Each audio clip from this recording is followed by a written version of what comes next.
Welcome to a new edition of Gerety Talks, the award that brings together some of the greatest creative leaders each year to look at work from a powerful perspective.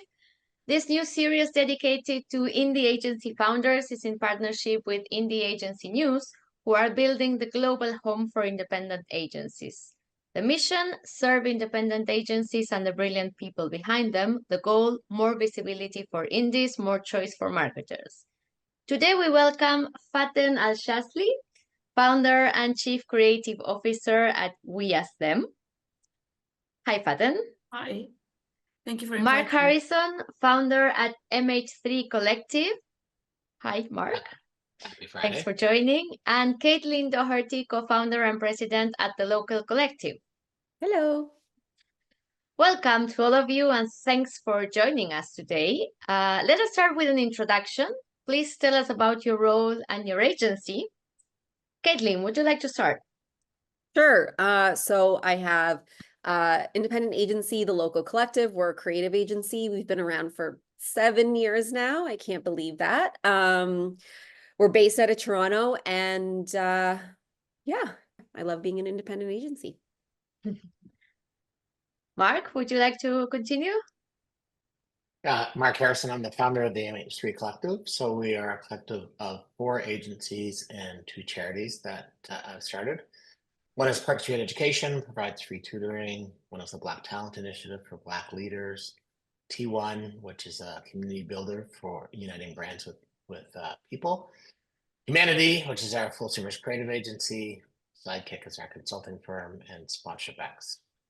We were in Paris last summer for the Olympics, holding a partnership marketing conference. Started my first agency 31 years ago.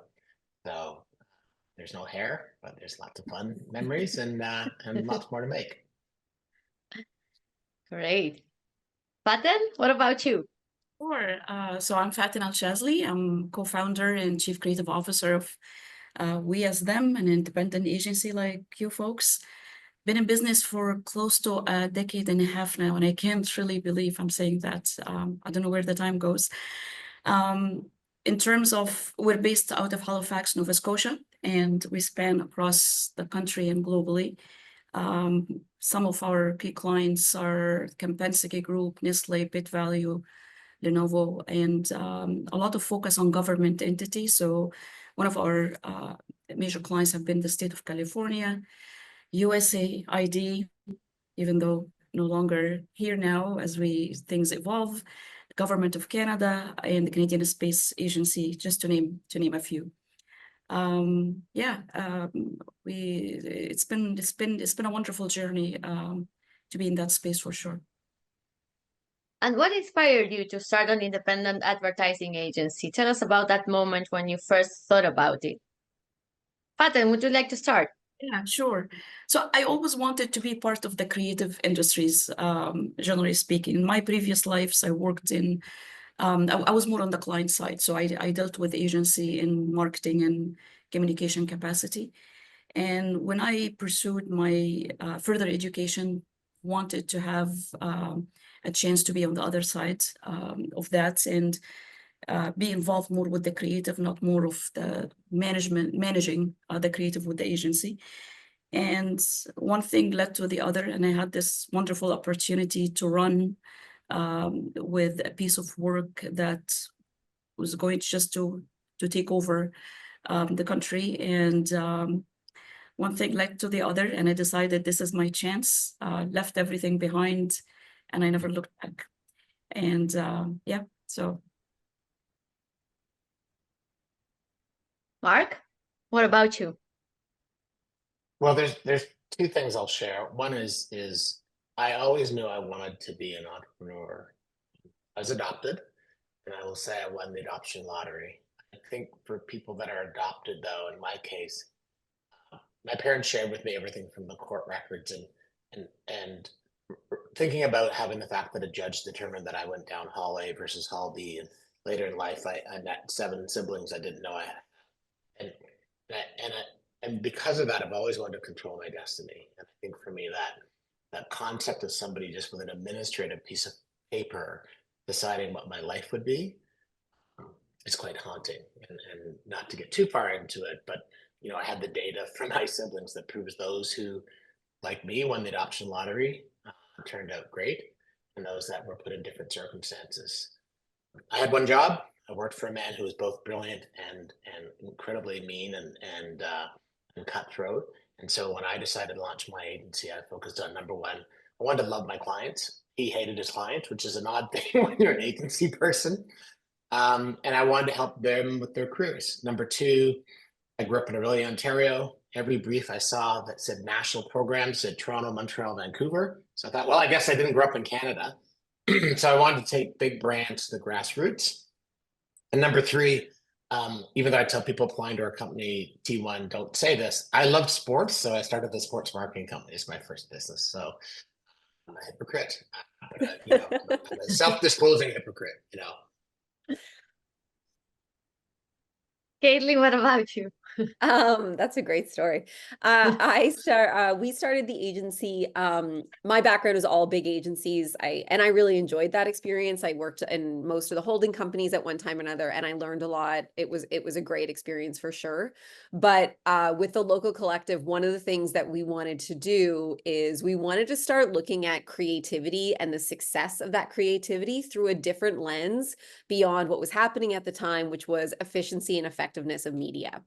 I think that to hold your creative agency to purely media kind of KPIs, creative agencies aren't media agencies. So I wanted to have deeper conversations about with clients and brands about what their investment, what they were putting out into the public, and the returns they were seeing from a business perspective of their creative communication. So I would say when we started, I really wanted to partner with clients in a different way that allowed them to make bolder choices and get bigger business results.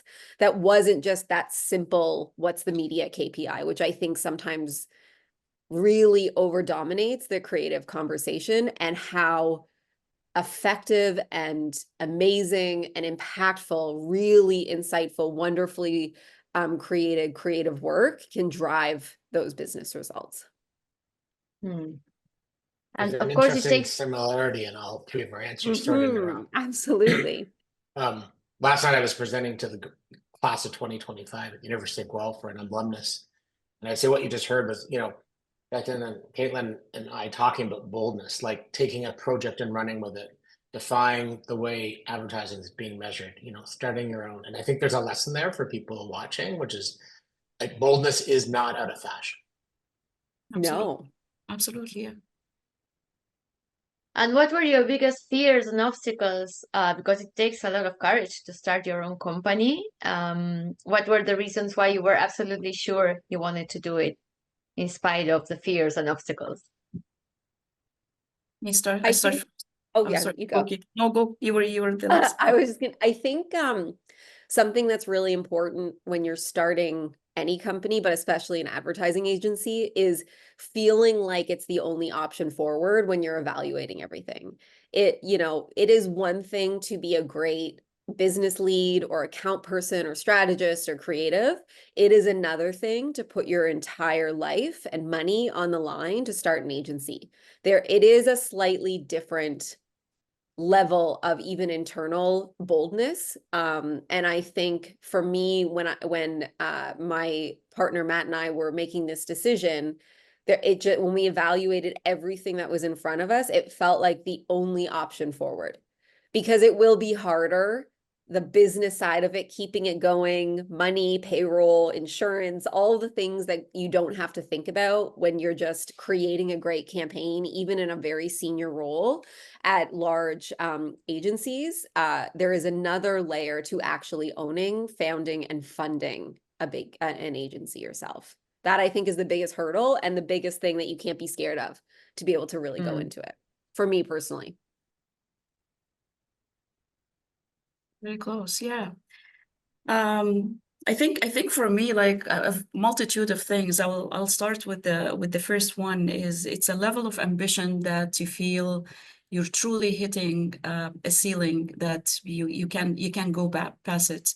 I came from a family of entrepreneurs. My father was an entrepreneur, so seeing everything that I grew up watching him do, and I never understood. Now I'm experiencing it's something that it's bringing back all these memories of this high that he used to be on, where he is thriving to be the best and taking a big gamble and a big risk, and this excitement that came with it is all it all came back to me. So to leave a very pushy job, and I would say that because it was all the different jobs I had in the past.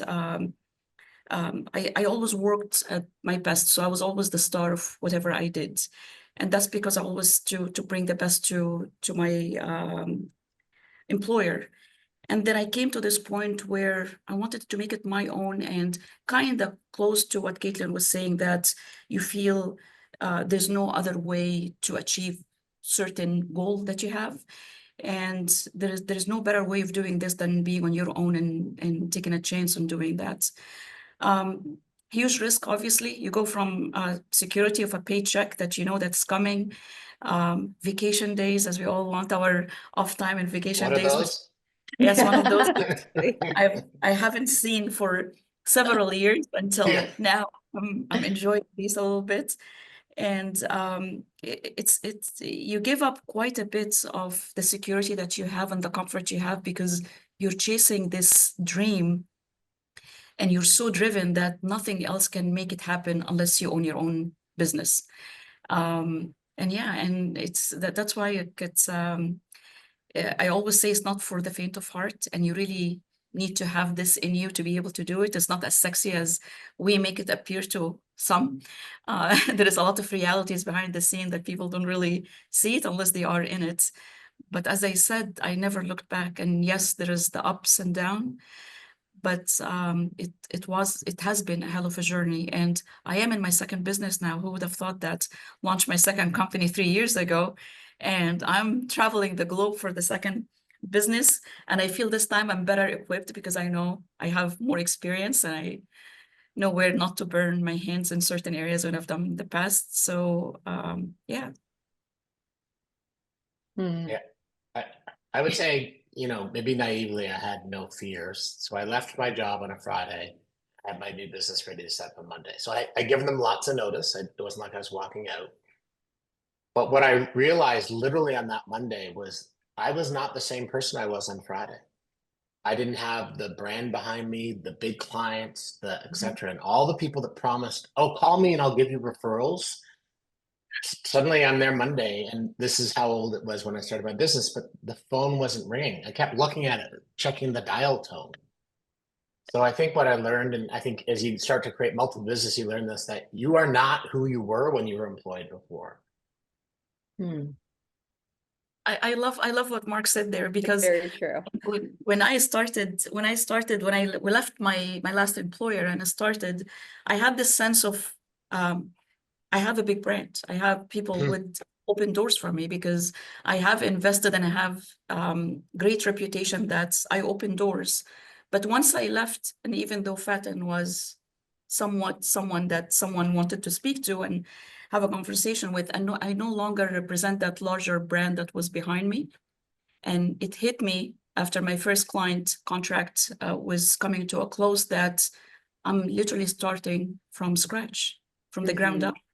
So I am building. I'm not counting. I'm not building my brand. I'm building my company's brand, and I want it to be recognized the same as these brands I was representing.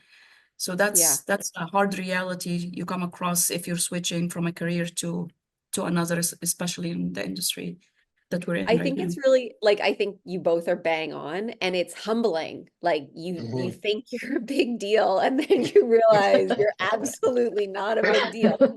Yeah. But then at the same time, you learn these skills that you would have never had. I think it makes you in so many ways such an incredible partner to brands, because now to go through that truly independent experience where you have those really scary moments, you understand how much is at risk. And I mean, I can speak for myself. Like, I see it all the time in the recommendations that we make, not only in bold creativity that will drive fame and excitement and are beautiful and crafted and all of those other things, but if they don't have a true business result associated with them, it isn't something that we necessarily do. And I think that when you're inside of a huge agency machine, it is so easy to not think about the real consequence of the business result aspect of it. So for me, one of the biggest things that I've learned, been humbled by, and truthfully, I think our offering is so strong in, is that there has to be some aspect of moving the business needle forward when you're making any sort of campaign. And that is a lesson I learned through all the things you guys are talking about, of just being a different person when once the agency actually opened. And Fat and Caitlin, you both mentioned about your career, your previous careers and the roles you had. How did those roles prepare you? Mark, that's a question for you too. How did the roles prepare you for when you launched your own agency? I think for me, like the first thing I would say, and because all this previous life has been really a huge learning curve, and a time of pride for myself. Great discipline, great deal of discipline that I put on myself when I was in these roles, and never taken anything for granted, because you're always competing to be the best, and you bring the best to your employer and to the partners that you're dealing with. It's always great when you're putting all this pressure under you, even though, again, you have the security of a job. I mean, I worked for government and for public entities, and with that is different. It's a completely different culture than working for private. So there is this sense of you will have others that will keep the status quo, and crazy people like myself that this is not good enough for them, and you're running with things, and you're bringing more challenges for your colleagues and your employers. So this kind of drive and discipline, it helped quite a bit to prepare me for what I had. Knowledge in certain areas, I was given the permission to open new markets and new ideas. And so think of it as a big sandbox that I honed all the skills I wanted, things that you would think carefully before you do in your own business, because you have to be sure that this will translate to a sort of return and you're not losing on it. So that prepared me a great deal to take this journey for sure. I had these three mentors that I called the three wise men, who were really instrumental in my one and only job. And probably one of my most favorite lessons is Gord taught me that a client is not a company, a client is an individual. You don't work for Bank X, you work for Caitlin. And one of the challenges that he helped me overcome is getting how to deal with a difficult client. I remember I had this client, and I hope he's not watching this because he'll know who he is when I tell the story. And we were going to Calgary for a meeting, and I couldn't stand this guy. And his secretary called me and said, "What flight are you on and what seat are you in? Because he wants to sit next to you." And I almost lied. But I knew I couldn't. So we flew to Calgary, and on the plane, I realized that he had this Catholic guilt about something he'd done in his life. And the light bulb went on for me of why he was so anxious. He was my client in 3 different companies over 23 years because of that plane ride. So from one of my mentors, I learned that you're dealing with an individual, not a company. And that when you have a problem child client, get on a plane with them. It's a good lesson. I wonder if he's saying about me right now. He's probably, why did you call him? I didn't want to hang out with him. I think my big agency experience was incredible. Like it's a training ground. Everything, your whole career gets you to this point. There is no way I could have had the agency I have today if I didn't have the experiences I had before. So all the details, like really being deep on big brands and that are doing, Super Bowl spots and these things that are so massive. Had I hadn't had those experience, I wouldn't have been able to really create the agency that I had today. And I think honestly, when I was young, I kind of won the career lottery. I had 3 bosses at the, like, my very first boss, my very first boss that gave me my shot at a big agency, and a really, really foundational boss for me that was helping me transition through a really hard time in my career. All incredible, smart, unbelievable women as I was younger that taught me professionally that I could do anything. That is so special. They were not toxic. They were not bad. They didn't put me down. They, even when I was young, gave me such a huge runway that they really made me believe professionally I could figure it out. And I think that I will be thankful to those 3 women for the rest of my career. I think without them, I would not be where I am today. Also shout out to my mother, who's incredible. But I just think I I was, really want you to name the 3 women. I don't know if you feel yeah, okay, comfortable sure. It doing was it. Yes. Terry Reedley, Alyssa Huggins, and Valerie Swatko. They're Yes. they meant more to me than they will ever know, and I've told them all multiple times. But I think what they gave to me as a young person is they gave me the freedom, the confidence, and the tools to let me solve things myself, even in big agency moments. And it allowed me just a lot of skill, a lot of knowledge, and it allowed me to do what I'm doing now. I see a book with those 4 women featured in it. They're And your awesome. mom. Nice to meet. They were good bosses. I got really lucky. And your mom? Sorry, I'm not trying to take over Oh, your my interview mom, here. she's Yeah. she's amazing. Her name's Michelle Hooten. She's a serial entrepreneur. Like Yeah. she's incredible. I grew up in a very entrepreneurial house, so she had multiple companies. I'm from the East Coast too, Fantine, so I get the vibe. But now she's a chef. She has an Italian restaurant, but before that, she did a lot of things that I think, had LinkedIn existed at that time, she would be celebrated on pedestals that are things I will never achieve. She's an incredible person. I like the concept serial entrepreneur. She was a serial entrepreneur, absolutely. Or is, I guess she's still very much working. She is. And you all said the word challenge in your latest interventions. What are today you think the biggest challenges independent agencies face, and more globally the advertising industry in general? Have you heard about the Orange Man? Yeah. Yeah. I'll think, jump in yeah. sorry, and then I'll let the other. I think I'm going to pick up on the early theme of bold, and I don't think this is a new challenge or an old challenge.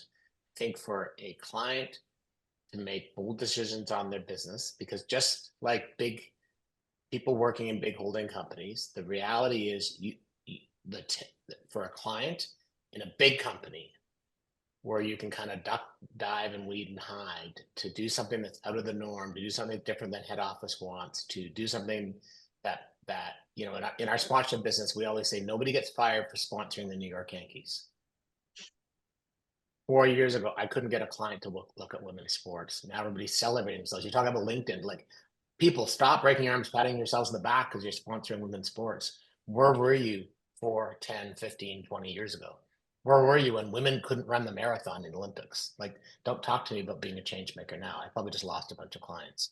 I think it's getting people to make big decisions, and whether that to be work with an independent agency or make a double down on a big, bold idea, regardless who it comes from. Mark, I fully agree with you. I actually think a big challenge is you can't just throw money at problems anymore.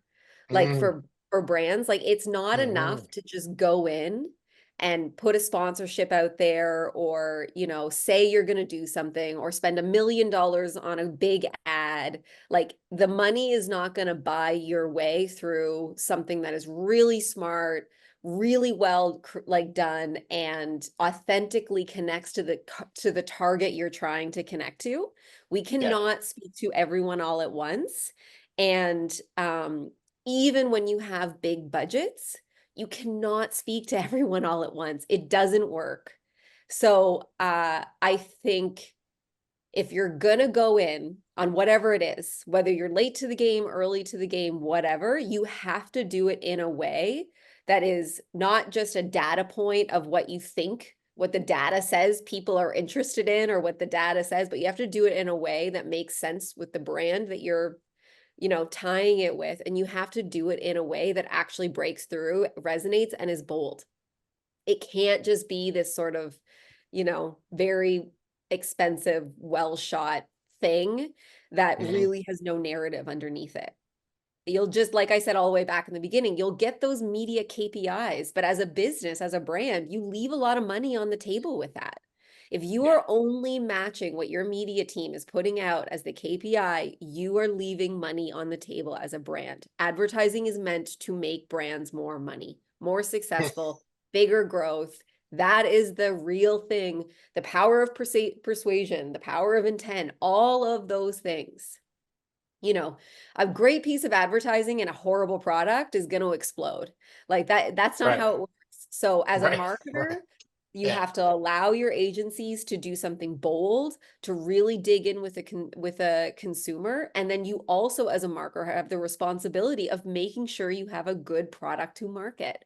And I think it's very hard to do. I don't envy that. And I believe the biggest thing that a lot of agencies have is really how they partner with those brands, how they show up in the room, how they really work through the hard things, and how they make that bold message that can actually break through in this like clutter of media that we have way too much of today. I wish I had a pitch at 11 o'clock because I'd like with your words in the back of my head, I'd be like ready. Summoning my inner Caitlin here. Look out, people. You're in trouble.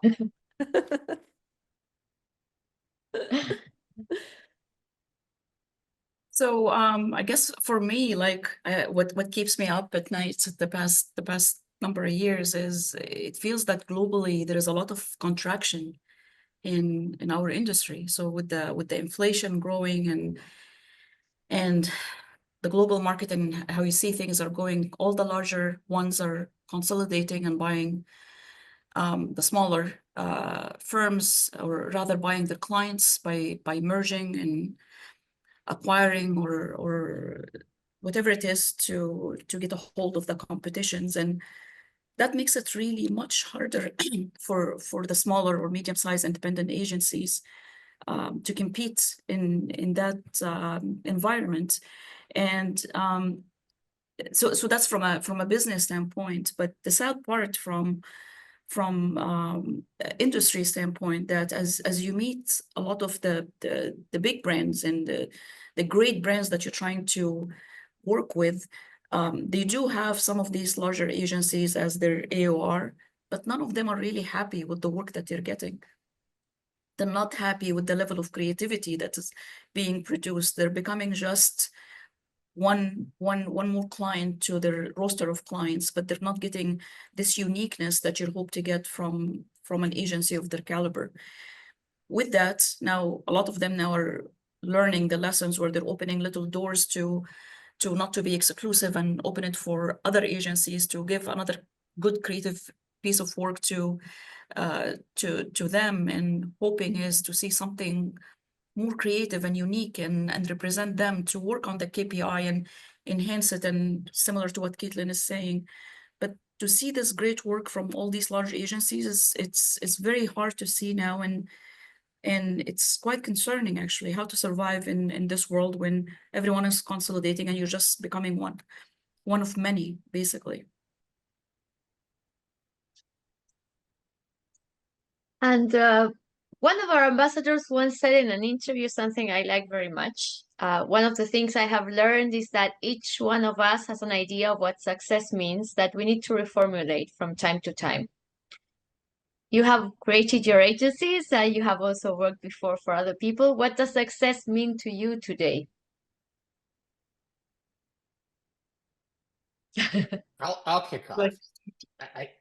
I think that's an interesting perspective. It's not my perspective. For me, my mantras of success have never changed. I want to help my client do her job. I used the term grassroots before. I in all 6 of my ventures, you'll see a commonality, and that's about building community. One of the realities for Black leaders is, we had a Black History Month leadership event at the Toronto Board of Trade. We had 580 Black entrepreneurs, change makers, and corporate leaders together. When you're together with community, there's nothing that can stop you. And then for me, my measure has always been independence is controlling my destiny. So I'm not saying that ambassador is wrong on what they said, but I would say I'd take the other side of that coin. My 3 guiding lights have not changed and won't. Yeah, I would agree. I think, it is very like it depends. Like obviously we have lots of metrics of success, and sometimes we do need to like check in with clients or each other just to make sure we're still aligned. But I would say the success that I am chasing, or the thing that like overarching I look at every year when I look back and look at the agency and what we created and all of those things, I think about, did we do work that beat the expectation of what we were asked to do? That's always for me something that's really important. I think when a brand partners with an agency and they do the work that the brand thought of, it's just such a miss. Like your agency should be pushing you and making you feel nervous and making you feel bolder than you even thought was possible. There's that old saying of, you only see what your client does 10% of the time, but the same's true in the reverse. You only see what your agency does 10% of the time. And I think that is what we are supposed to do. And we can never forget that as agencies. We are meant to do the work that not a brand cannot come up with themselves. So that for me is a huge metric of what I look at when I think about the partnership that I have with the clients is, did we do that? I'll follow exactly on Caitlin's sentiment here. Like you could take it from our name, we as them. This part where they're not being dealt with as just an account or just a client is the we, that we always say we equals us plus them, that we're in it together and their success is our success. I want success to me and it evolves as we evolves in a way that you get greedy and you hope for more and better things. So we take a step at a time. But for me is achieving the best for a client that their success is my success. Being memorable enough for them, marking the point of time where they have seen outstanding piece of work or outstanding KPIs that hasn't happened before. Obviously, the financial growth is important for any business. I mean, I don't want to be naive and say that doesn't count as a success. I want to open new markets. I want to go more globally as I have been. It's one thing to succeed and reach a point, but to remain at that level, it's harder. So that takes quite a bit. Success also to keep making sure that every person around me here is loving what they're doing, truly loving what they're doing. And I'm saying that because I came from all this past life where I saw office politics and career politics and competitions that's ugly in nature and good in nature, all kind of things. I love it when you hear that a person walks in this door is like, I feel I belong.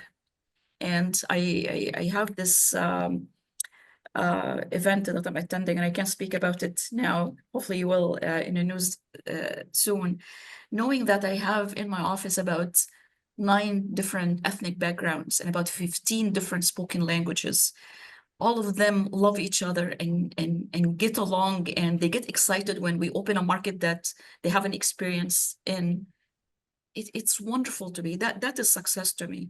This diversity, not just in how we look, but in our backgrounds and in what we bring to the table, and continue to be able to thrive in this environment, that's a huge success for me.